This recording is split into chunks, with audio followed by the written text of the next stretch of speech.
बड़ी खबर बिहार से आ रही है और एक नहीं, खबरों का अंबार लगा हुआ है।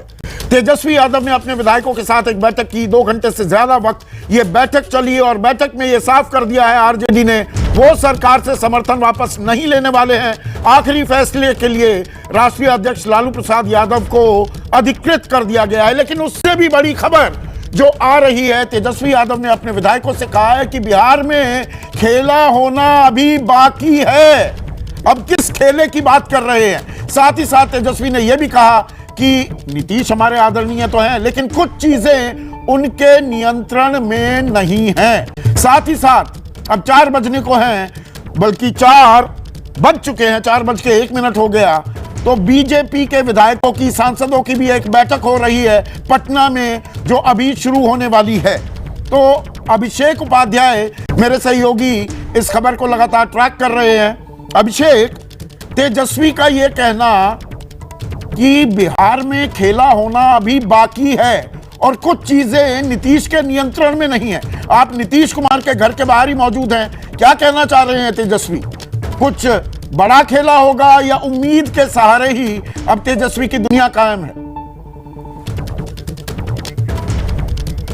प्रकाश, अगर आप इस सवाल आपने सुन लिया, आप इसका जवाब दें, क्या कहना चाह रहे हैं तेजस्वी?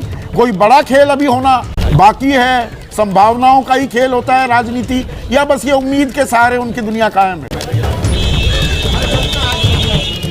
देखिए, इस वक्त जो तेजस्वी यादव की तरफ से संदेश ये दिया जा रहा है या ये कहा जा रहा है कि आरजेडी के जो कुछ नेता हैं वो लगातार इस तरीके की बातें कर रहे हैं कि जो नीतीश कुमार है वो पहले अपना दल तो संभाल ले, क्योंकि उनकी तरफ से दावा ये किया जा रहा है कि 6 से 7 ऐसे विधायक हैं जो नीतीश कुमार के भी संपर्क में नहीं है। ऐसे में जब बहुमत साबित करने की बात आएगी तो फिर जो उनके पास में बहुमत होगा ही नहीं। लेकिन संदीप जी, उससे बड़ी एक और जानकारी निकल के सामने आ रही है, वो भी अपने दर्शकों तक पहुंचाना चाहूंगा, क्योंकि मैं बीजेपी के कार्यालय में हूं जहां पर तमाम नेता आ रहे हैं बैठक के लिए। तो एक जानकारी निकल के सामने आई है, वो ये है कि मुमकिन है कि नीतीश कुमार को इस्तीफा देने की जरूरत ही ना पड़े।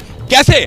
वो ऐसे कि नीतीश कुमार इस्तीफा देने की जरूरत तब नहीं पड़ेगी अगर वो बीजेपी के समर्थन वाली चिट्ठी लेकर के जाते हैं राजभवन। वहां पर वो ये बताएंगे कि उनके पास में जो पूर्ण बहुमत की सरकार है और जो आरजेडी कोटे के मंत्री हैं उनको उनके पद से बर्खास्त कर दिया जाएगा और सरकार चलती रहेगी। यहां पर ये जरूरत क्यों पड़ी है? ये इस वजह से पड़ी है क्योंकि बैठक के दौरान, आरजेडी की बैठक के दौरान एक जानकारी निकल के सामने आई थी कि आरजेडी में कई लोगों का मत ये है कि सरकार गिरा देनी चाहिए, इस्तीफा वहां से जो सरकार से समर्थन वापस ले लेना चाहिए और नई सरकार बनाने का दावा आरजेडी को पेश करना चाहिए। तो उसकी काट के तौर पर यह विकल्प सामने आ रहा है कि नीतीश कुमार को अपने पद से इस्तीफा देने की जरूरत ही नहीं है। बीजेपी के समर्थन वाली चिट्ठी लेकर के राजभवन जाएंगे और राजभवन जाकर के वो ये बता देंगे कि उनके पास पूर्ण बहुमत वाली सरकार है। लेकिन महत्वपूर्ण क्या है? महत्वपूर्ण यह है कि उसके बाद भी अब जो 6-7 विधायक अब तक, जैसा कि आरजेडी का पक्ष दावा कर रहा है कि नीतीश कुमार के संपर्क में नहीं है, वो तय होगा जाकर के विधान भवन में। लेकिन तब तक के लिए तो सरकार सुरक्षित हो जाएगी और जब सरकार सुरक्षित अगर हो गई तो फिर नीतीश कुमार के पास में वो वक्त होगा कि जो विधायक जो आरजेडी की तरफ से कहा जा रहा है कि उनके संपर्क में नहीं है, उनको एक बार फिर से साध सके। तो ये एक रणनीति है, ये एक जो है चर्चा है जिस पर विचार चल रहा है। जी, तो हर तरह की संभावनाएं तलाशी जा रही हैं, plan A, plan B, plan C, न जाने कितनी प्लान्स यहां पर